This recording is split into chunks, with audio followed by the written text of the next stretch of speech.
So recently I came across this really interesting smartphone called the Nokia G22, and its design and features make it one of the most sustainable smartphones in the world. Let's find out how. If you're new here, hello and welcome. This is Parth and welcome to What's Next, a channel where we explore the ins and outs of sustainability and our journey towards a greener world. Let's get started. The Nokia has three key features that make it one of the most sustainable smartphones in the world, in my opinion. I'll go in increasing order of sustainability, so make sure you stick around till the end to find out what really makes it stand out. All right, number one, the body. The body of Nokia G22 is made from 100% recycled plastic. And the fact that it's also plastic makes it much more durable than your average smartphones, which are made using Gorilla Glass, because plastic is shatterproof. So it's much more likely to outlast and outlive your smartphones through drop protection, as well as just general durability when it comes to scratching on surfaces, etc. And what's more, the smartphone actually comes with a 3-year warranty, which is much more higher than your average smartphone, which usually comes with 1 year of warranty.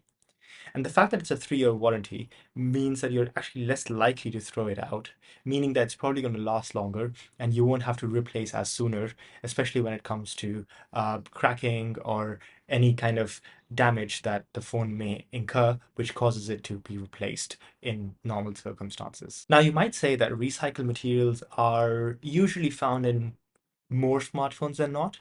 And I would say yes. So let's move on to the next smartphone to see what really starts to make this smartphone stand out. Number two, the battery. So the battery is what really starts to make this phone stand out in the sustainability space. The battery is an immense 3-day long battery, which is practically unheard of in this day and age. But what's better? The fact that this battery lasts so long also means that you actually undergo fewer charging cycles throughout the week and throughout the lifetime of the phone. What this means is that your battery is actually going to last longer and it won't degrade as quickly. So you can expect if, say, a phone lasts for a day, then you would actually have to recharge that phone 3 times more than the Nokia G22. And this makes the Nokia G22, at least through a very quick calculation, the battery would last 3 times longer, which is really great for sustainability and also for the life of this phone. But that's not even it. The true beauty of this phone when it comes to the battery is the fact that the battery can be replaced. And I know to the people who were born in the 2000s or before that, this may not sound like much, but at least given the smartphones right now, like the iPhone and the Samsung, this is an amazing feature because it can truly enhance the life of the phone because the battery is usually the one that goes out the fastest. So your software won't become obsolete, your hardware won't become useless, but the battery is what really starts to give way and causes people to replace their phones. So thankfully, this phone actually goes back to the good old days, and you can replace your battery just by popping out the back and just replacing the battery, and you can buy the battery on Nokia's website. And this is great for sustainability. But now for the best part. So number three is the repairability of the phone.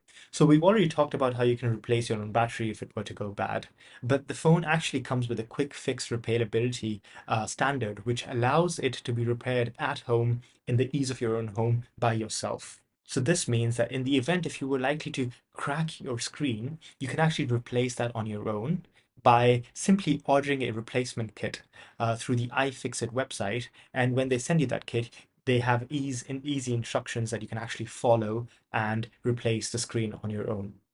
And of course, if this sounds like a daunting task, they've also got repair centers which you can actually go to and ask them to replace it.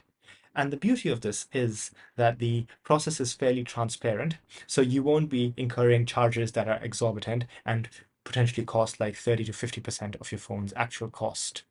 And this is what we've seen in some other phones. And the fact that this is repairable means that your phone is much more likely to last for, say, the 3 to 5 year mark, which is great because one of the reasons that people end up replacing phones is because their phone gets broken or the battery gets damaged or the screen get cracks. And these are things that you can avoid with the Nokia G22. So these were the three things that really I think make it stand out in the sustainability space. But how do I know for sure that this is one of the most sustainable smartphones in the world? This is where Ecorating comes in.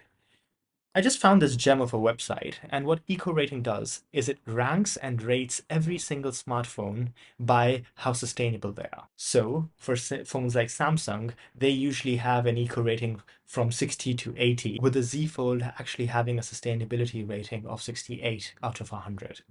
And for comparison, the OnePlus Nord has a sustainability on the website at 78 out of 100. And in their newest rating, where they've rated the Nokia G22, it actually has a sustainability rating of 86 out of 100. And that is one of the highest ratings across the entire database, higher than most phones, save for a couple of TCL phones, and one more phone which you might question, which is the Fairphone. So, why do I think that the Nokia G22 is more sustainable than the Fairphone?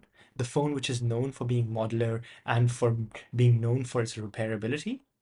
I think that comes down to price. The price of the Nokia is around 4 to 5 times less than the Fairphone. And I think this plays a huge role because for a phone to be sustainable and for the sustainability of the phone to have an impact, it needs to be adopted by the majority of the people. And because of the price of the Fairphone, it's unlikely to be adopted as quickly and as easily as the Nokia G22. So you're more likely to find the Nokia G22 in the hands of everyone around you. And I think that plays a huge role into what we consider as sustainable. Because in the future, if you have a phone which, say, costs $2,000 and yet is made of completely sustainable materials, I don't think it says very much about the sustainability of the phone if it costs so much. Because at the end of the day, the consumers who actually need to buy the phone need to also actually adopt the phone in the first place. And if they don't do that, then that sustainability doesn't count for much. And that's why I think Nokia G22 is more sustainable than the Fairphone. Thank you very much for watching. Please like if you found the video useful and subscribe if you think you would want to watch more such videos. I make a video every single week covering the interesting aspects of sustainability and talking about what's new in this space. Thank you and see you next time.